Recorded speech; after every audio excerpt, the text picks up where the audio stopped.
It's my message to those of you that have been shunned. A lot of people talk about boundaries, and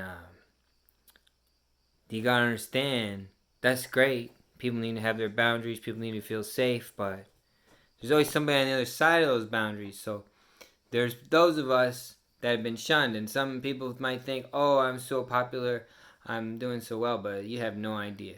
You have no idea what my life has been like. And I just want to say, if you're on the other side, I feel you. I know what it's like. And you have a big, big choice to make. It's the biggest choice of your life. It will decide who you are and what your life is like. It doesn't matter.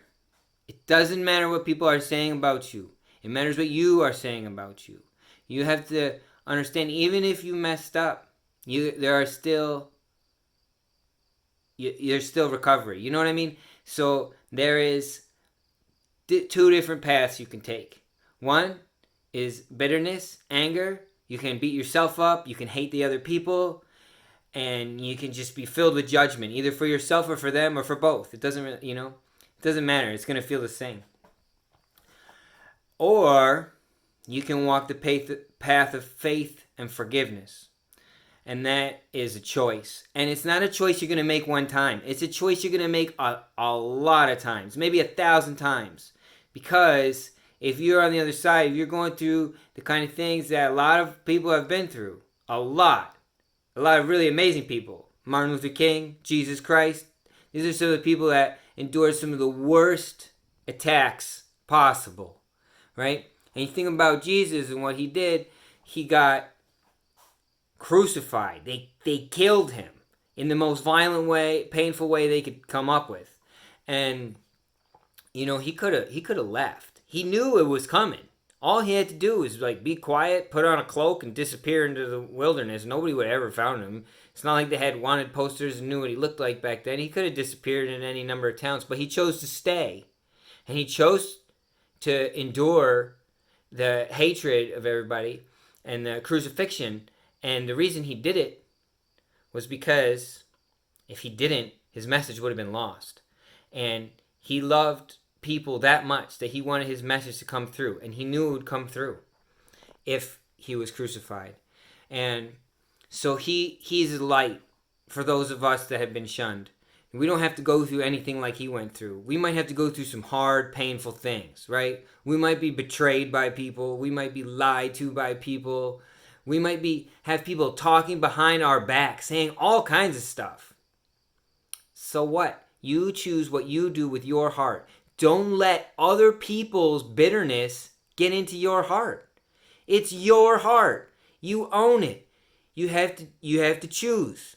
Do you want to be bitter, or do you want to embrace love? Do you want to shine light? Jesus was getting nailed to the cross, and he loved right through the end. He didn't stop. He didn't have any hatred in his heart. He didn't let them contaminate his spirit. You decide what your spirit is every day. It might sound harsh, but it's not. It's wonderful. When you can actually do it, when you can have people hate you and talk crap about you and do things to hurt you and to isolate you, and you find yourself in isolation, well, when you're in isolation, you know what you do? You go deeper into it. Go into it. Don't hide from it. Don't complain about it. I mean, you can, but that's not going to lead you where you want to be. So if you get shoved into isolation, then you go into isolation. You look into your own heart until you find the light that's there. And when you find that light, you grow it. You cultivate it. You help it. You love it right back. You know what I mean? So whatever your relationship is with your creator, that's for you to work on when you're put into isolation. There are people that are locked in solitary confinement for decades in this country.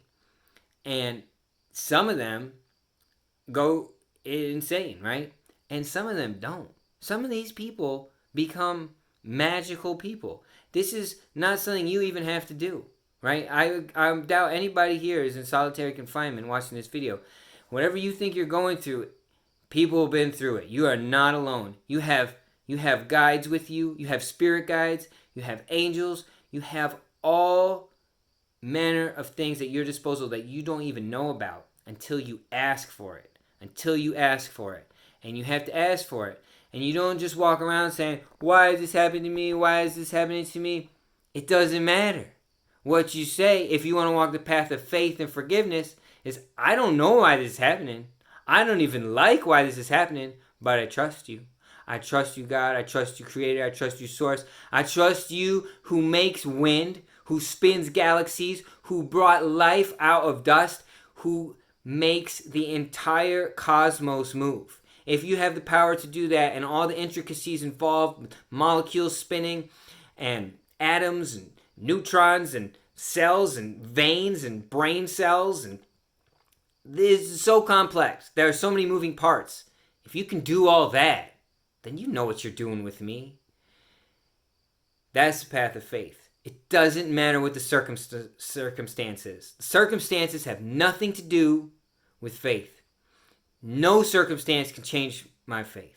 It does not matter what happens. I trust God. It does not matter who says what or who says no or who says yes. It has nothing at all to do with it, because I don't lean on my own understanding, but I lean on understandings, the greater workings of this complex universe. If you think you know how things are supposed to go, or you think you know who's supposed to do what, that's arrogance. That's a spoiled child saying, I want my candy bar now. No, you're not going to get what you want a lot of the time, and that's not important. You have to trust in the power of the Creator more than you trust in your own desires. Your own desires are just, they're fleeting. They come, they go. You think they're so important. You think they're everything. They're not everything. There's a deeper choice that has to be made every single day. And that choice is, are you going to go into complaining and bitterness and anger and judgment, or are you going to go into faith and forgiveness? Are you going to think about characters like Martin Luther King and Jesus Christ, or are you going to think about some crazy person on YouTube? Or are you going to think about yourself? Or are you going to think about somebody that annoyed you? You have to really decide who your role models are and who you want to be. And don't let anybody take your spirit from you. Your spirit is yours to decide and yours to choose from, and you get to make that choice every single time you lay down in your bed. You decide what your spirit is. And nobody on this earth can take faith and forgiveness from me. Faith and forgiveness are mine. They are gifts to me from the Creator, from God, from Jesus, and I will never give them up. Faith and forgiveness, I cherish them more than anything. More than anything anyone ever gives me, more than any crap anyone throws at me, nobody can take that away from me. And that is power. That is strength. And there, it doesn't matter what's happening. You can actually find joy. You can actually feel okay. It's okay to be sad when people do things, people betray you, or you lose friends or loved ones, relationships break. It's okay to feel sad about those things. It's okay. But don't let it destroy who you want to be. Don't let it destroy your spirit. Your spirit is yours to choose.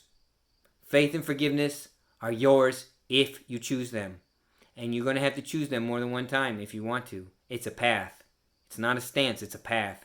You're going to have to choose it again and again and again with each step as we walk through this earth. And I want you to know you're not alone. I've been through a lot. A lot of other people have been through a lot more. And you would not be in this position if you couldn't handle it.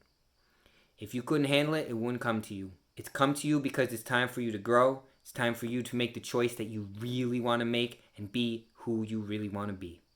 All right. Take care. I'm with you. Blessings.